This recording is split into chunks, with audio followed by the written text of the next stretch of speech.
It's my feel-good breakfast show.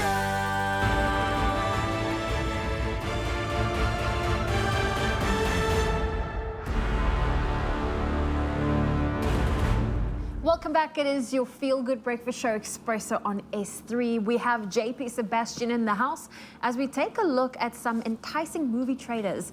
And these are all from the Sundance Film Festival. Yeah, that just finished like, what, 29th of Jan or something like that. So there's some pretty exciting titles that came out of that whole experience. It looks like it's going to be a pretty good year. The tiny ones that are so beautiful to look at, and then obviously larger ones that are also going to sweep us off our feet too.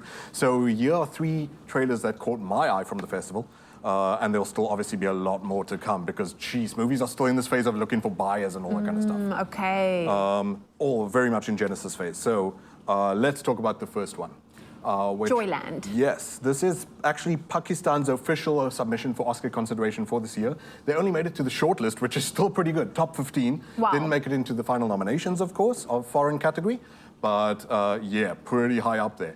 So all I want you to do, Zoe, is just enjoy like the beauty of this. Obviously, there are plenty of strange giggles out there for the outlandishness of it all. And speaking of outlandishness, you'll see from a lot of these shots, it's like the harsh grayness of modern life to a lot of it, with these little streaks of silver linings of bright color, just hopes of neon at the edges and all this kind of thing. And the reason for that being is that it focuses very much on a patriarchal family system where the grandfather, I didn't know this works this way in some cultures, is demanding, guys, it's time you guys make me a grandson. And the family gathers around this tiny sort of atomic family unit of the lead, Haida and Mumtaz, this husband and wife, to make this grandchild. He has to find a job at the same time, however, to support this forced family, which everyone sort of seems happy about. It's not a totally forced situation. Then he goes to be a backup dancer at a burlesque type play. Burlesque theater, so it's sort of semi-erotic type dancing, exotic dances, or whatever you want to call it. There he finds a trans woman who he falls in love with. What's fascinating about the story is that it doesn't fixate necessarily on shame, the pain, the struggle, and whatever of being trans, because there are plenty of stories that need to be told like that, but it's mostly on him as a man, just fighting the system of men breathing down our necks kind of thing. Apparently it's got lots of heart. You found that even you were able to giggle at some shots there too. But There critics were also some shocking scenes in the trailer where you're like, oh my word, what's going to happen? I saw blood being swept across the pavement. Cultural sacrifices of a little goat, don't worry, not human beings or anything like that. Good to know. So, yeah, Joyland looks absolutely beautiful. Obviously no date for this in SA just yet, but we got to move on because there was so much more at Sundance. We've only got like 2 more to talk about, but there were a million. Let's move on to Sorcery. Ooh, yeah, this is my kind of thing. So, geez, JP rabbit hole for like an hour learning about Huiliche culture in Chile after reading about this movie. So it's a story, and a lot of these are sort of coming out. We've seen Bacurau from Brazil, for example, which is these decolonial questions. A young lady sees her father getting murdered. She's an indigenous girl of the island of Chiloé in Chile. JP knows all the history back to the 1500s now since he went on a reading spree last night. And there she asks the local authorities, dudes, I just saw a German colonist kill my dad. The authorities say it was a dog that killed your dad. You can't throw a dog in jail because someone sets the dogs on the dad. She then goes back to the old ways, in a way. And you start to see the trailer sort of weave a spell around you of these shots that are creepily hypnotic. And while creepy is not the right term, in fact, because we're learning so much about how people are trying to reclaim their culture and reclaim lost ways of healing, parts of self-understanding and all these kinds of things. So she finds sorcerers, in inverted commas, from her Huiliche people, who are a subcategory of the Mapuche, if you're interested in this type of thing. Set in 1880s, on an island, which is all claustrophobic enough. You don't have, the internet or a phone call to, call for help or anything like that. And this young lady, in sort of a similar vein to, I don't know if you remember Pan's Labyrinth by Guillermo del Toro. If you don't, you need to see it, even though it's super heartbreaking. Yeah. Some scary shots, some creepy stuff. It's a young lady who puts her faith in an erased past, in a way, to reclaim her power and to rescue her father, in a way, at least avenge his memory against these colonizing people. Fascinating. Again, no date for this in SA just yet. And these things are still looking for buyers. They're like looking for countries to show interest, and maybe if we keep having these conversations, you get to see something like this that's interesting too. whatever. I'll show you Amazing, more when it because comes you up. know the same sentiment goes for our local movies getting that same exposure abroad. Yeah. Because we do produce some good movies. Absolutely, we do. And then You the more we talk about it, more of a chance that they actually get funds and all that kind of stuff. Well, you promised us 3. We've gone through 2. Definity, the last one. This is a head trip by the looks of things. I don't know if you know the name Steven Soderbergh. So his name is going to be plastered all over this. Steven Soderbergh is the director of Traffic, all those Oceans movies, Okay. Logan Lucky, lovable stuff, and he's one of the best directors that we've got. Look, this is how like low-key and indie these movies are. This trailer is from the YouTube page of the director. It's so minute, so miniature at this point, but something that looks as visually striking to you, such a cliche, cheesy sort of description as this, is definitely going to get traction with buyers and all those sorts. It already got traction with famous actors. That's Stephen Dorff, you might recognize him. Last thing for a lot of people was True Detective. Before that, you guys need to see Old Henry, it was pretty good, but obviously most famous for Blade. Bella Thorne, I don't know, a lot of people are fans of her I quite too. like Bella Thorne. She makes an appearance, and it's good to see these actors supporting the small too.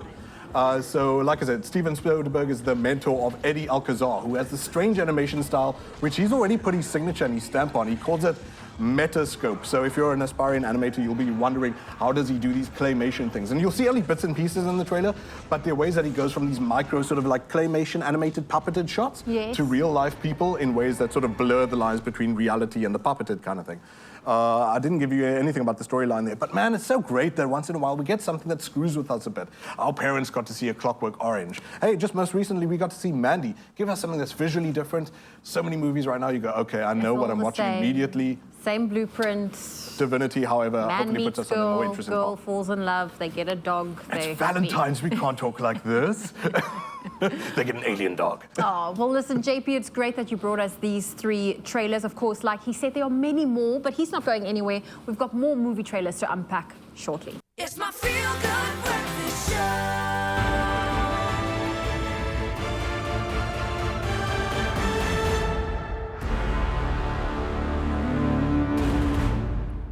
Is that your baritone? I'm trying. Welcome back. It is your feel-good breakfast show, Expresso. We are talking enticing movie trailers with JP Sebastian. Now, Yeah. earlier he brought us some of, and I don't want to call them the smaller You're ones, allowed but to. they They're are indie the more movies. They're the unknown babakies. movies. Yeah. And now you're bringing us, which would be potentially blockbuster hits. The Absolutely. names we know, the Yeah, names yeah, we are yeah. familiar with. Yeah, do you find Chris Pine enticing? The way he I enjoy No his one. movies. That one with him and Reese Witherspoon, This Means War, was quite cute. Oh, okay. Well, most recently was Don't Worry, Darling. I don't know if you saw that. Haven't seen that one yet. So, Dungeons and Dragons, I mean, Chris Pine, Michelle Rodriguez, is it Reggie Jean, the guy from Bridgerton? I'll take your word for it. I haven't watched Bridgerton, I'm afraid. Not the TV guy, the movie guy mostly. Dungeons and Dragons, though, this is obviously goes back to childhood for a lot of people. So I don't know so much. Maybe if it is in South African circles, I'm sure that there are fans out there. We had people who played not Heroes of Might and Magic or Magic the Gathering, those card collecting games. So it's one of those types of stories. And for that reason, you noticed one of the directors that might be useful for a story about games. Jonathan Goldstein. He produced Games Night. Yes, directed. Directed. Yeah, that's okay. Different word. In part of all the creative process of it. So that gave me a bit of promise for this. First trailer, I wasn't so sort of swollen, but what we're looking at here is the second. It looks like they do induce more of the fact that, guys, it's a comedy, as well as being the sort of swashbuckling action-adventure type thing. Justice Smith, who people might recognize from the new Jurassic World series too, also was in Detective Pikachu, etc., etc. So it's... like, I'm going to be honest and say, like, I did snicker a couple of times at what I'm seeing here. Hugh Grant, yes, that's a great choice. It's good that you let Hugh Grant be a goofball. Last thing was Paddington 2, which he was spectacular in. The dude stole the show, and probably he'll steal it here too.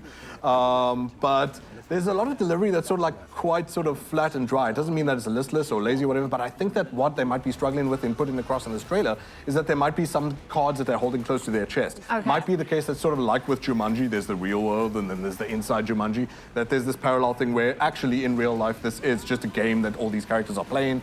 back in modern day Earth type thing and whatever. But We won't know that until we go watch the movie. yeah, which is 31st of March, if I got that correct. But whatever, JP didn't put the dates down for these. Just know that they're coming down to South Africa soon. So yeah, I'm tentatively excited there, especially about Jonathan Goldstein, because Game Night, as far as comedies go, there have not been a lot of good comedies in the past 20 years on the big screen, and that was one of the better ones. Really good, and maybe that stands up to the caliber of a comedy like that. We'll find out soon enough. We'll have to wait and see. It's coming out the 31st of March, more or less.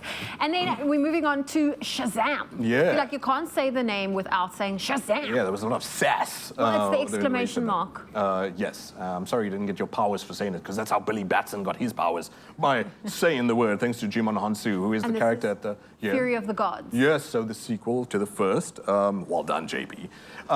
It follows on then from where this kid got these superpowers from, Jimon Hansu, this wizard character who, in a way, it seems like he's a Promethean kind of deal here, where Prometheus in ancient Greece mythology brought power to the human beings and then was punished by the gods for, helping us along in our evolutionary journey. Here, the daughters of Atlas, including Helen Mirren, Rachel Ziegler, who was lost, super great, boring in description there, was fantastic in West Side Story, and then Lucy Liu, who is a lady who we always love to see, but maybe doesn't get the sort of daylight that she deserves. Jimon Hansu obviously returns. This time he's in Jeopardy, and Billy Batson, which is Zachary Levi, and the rest of the Shazam family, including Jack Dylan Grazer, who I think was from It, if I remember correctly, have to band together to try and rescue the dude, but at the same time going, why can't we just be kids? I didn't want all this responsibility, but with great power, well, we're not allowed to use the Spider-Man saying, yeah. We got Great responsibility. yes, there we go. Sorry, Carl wants to make his existence known because he's a super comic book nerd. He loves this stuff to death. And whenever I do these segments with him, I'm just like, open up Wikipedia, just tell me everything. And I sit back and let him run his beck. He's super excited about this, and I'm glad for him. I was, when the first one came out, because I'm not a fan of superhero movies at all, was not keen when I saw the first trailer, and then was pleasantly surprised when I saw, wow, actually this thing has heart. It looks like they give it on. It's not just a cash grab, cash cow type thing.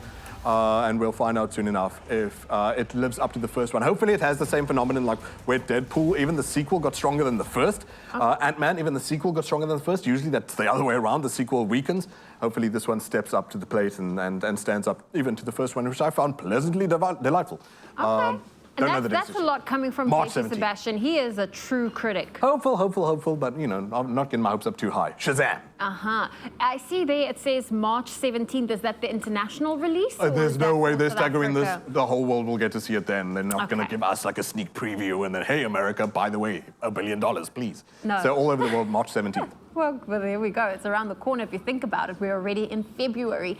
JP Sebastian, thank you for joining us today, bringing us these Thank cool you, and lady. exciting trailers to look forward to for the movies. That was your movies update.